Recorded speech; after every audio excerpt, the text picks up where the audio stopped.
Senator Sullivan, please. Thank you, Mr. Chairman. General, good to see you again. Congratulations to you and your family. Thank you for your family service. Real quick on a whole host of issues, but just following up from Senator Kelly's, you have to stitch together things in the lower 48, but talk about JPARC and how important JPARC is going to be for the future of the Air Force, future of the Navy, future for American aviation, airspace, bigger than Florida, and expanding, right? We can expand it there. The only people get a little upset are some of our moose hunters in the fall, and we can cooperate with them. But talk about the importance of JPARC and how that's a premier range for training. Well, Senator, you basically said it very well. It is a premier range, and it's one of those where we are committed to increasing the sophistication and the capabilities there, because it is as threat representative as one can have, and it also is in an environment with which we can work with allies and partners that are in the neighborhood that can help us to train together in sort of the geographical area close to which we may have to fight. You're a student of history. I know the father of the Air Force, Billy Mitchell, referred to one part of America as the most strategic place, not just for America, but the most strategic place in the world. You know what he was talking about when he said that? I believe that's when he was carrying mail as well up in Alaska. Yeah, he was talking about Alaska. So do you agree with that? He was the father of the Air Force, so I think your answer is very limited in terms of your discretion to say yes or no. Well, with my discretion, I would say it is amongst the most important strategic areas in the world. Not sure that's exactly what Billy Mitchell says, but I take that as a yes. So related to that, we have over 100 fifth-gen fighters now in Alaska. There's no place on the planet Earth that has that kind of fifth-gen fighter power. But as you and I have talked about, on the KC-46, the original basing plan, after much study by the Air Force, was to put all of the 179 original purchase to be based in the lower 48.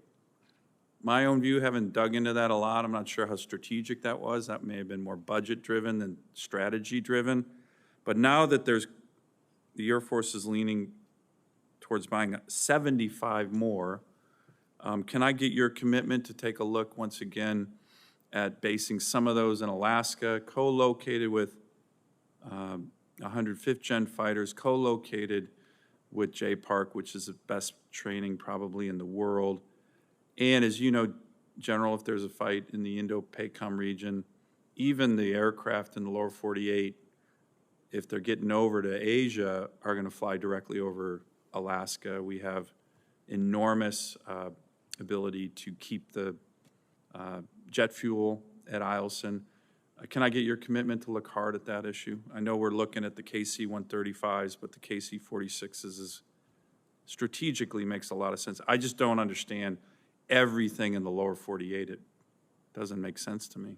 What am I missing? Well, Senator, you have my commitment that as we look at the bridge between the current KC-46 and the KC-135 recapitalization of however many it turns out to be, you have my commitment that we will look at Alaska and evaluate that and stay in communication with you as we evolve towards that decision. Great. Thank you on that. There hasn't been a lot of discussion on recruiting. The Air Force is going to miss 10,000 airmen. You know, I think the Army's almost double that. We have an all-volunteer force. If that continues, I mean, we're gonna really be putting at risk our all-volunteer force. One of the things that I've focused on is military recruiting access to high schools. There was an article recently in the Military Times that says, well, pretty much everybody has it, but that wasn't that accurate because a lot of high schools do the bare minimum and say, okay, recruiter, you get your one time on campus, one a year. Tell me, what are we doing on recruiting? Is there a problem accessing high schools? Shouldn't be. But what do we need to kind of get around this 10,000 person gap? It's a huge issue. Senator, it is. It is a big issue. I will tell you that it's one we are laser focused on. what I can give you is the progress between last year and this year, and then I'll offer a couple thoughts very quickly. The total force, the National Guard this year is looking to be 30% more recruiting this year than last year. The reserves 20% more than this year than last year. You mean better? More recruits this year than last year. The challenge is when you always recruit to end strength is that if you're 4,000 short one year, then you got 8,000 the next year, and then you got 12,000. So the idea of looking what you recruit against. So I look at how many they recruited last year and how many they recruited this year. And we got 2 weeks left in the year, and it looks like the Air National Guard will increase by 30% this year, what they did last year, and the reserves by 20%. The Air Force had to dig deep into our bench, that delayed entry program. We are refilling that bench. What it looked like we were going to be in February or March was going to be 6,000 short in the active duty. Now it looks like we're going to be closer to 2,900. All that to say, we are starting to look at these programs where we are reevaluating our policies without sacrificing standards. We are looking at some of the more incentives that we're enabling more folks to come in here. But to your point, Senator, specifically about outreach, we need to be more active about getting into the high schools consistently. I think hopefully we're at the end of the real post-COVID not being able to get into schools. That 2 or 3 year period is, I think we're done with that, to be able to think about that as a cause. So our getting back into those high schools and fundamentally meeting these prospective airmen where they are and reaching out to them digitally, I think, and we are looking at increasing the number of recruiters to be able to do that. And if I'm confirmed, it will remain, I've been head of a task force to help move some of these forward, and it will remain a focus of mine if I'm confirmed.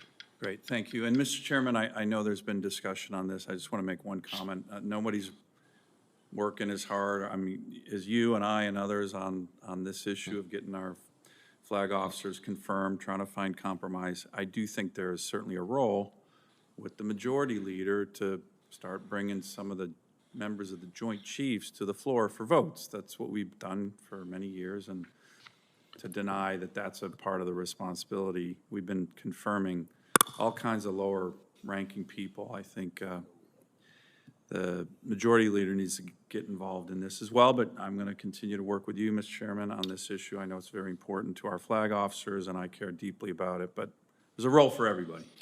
Thank you. Thank you, Senator Sullivan. Senator Blumenthal.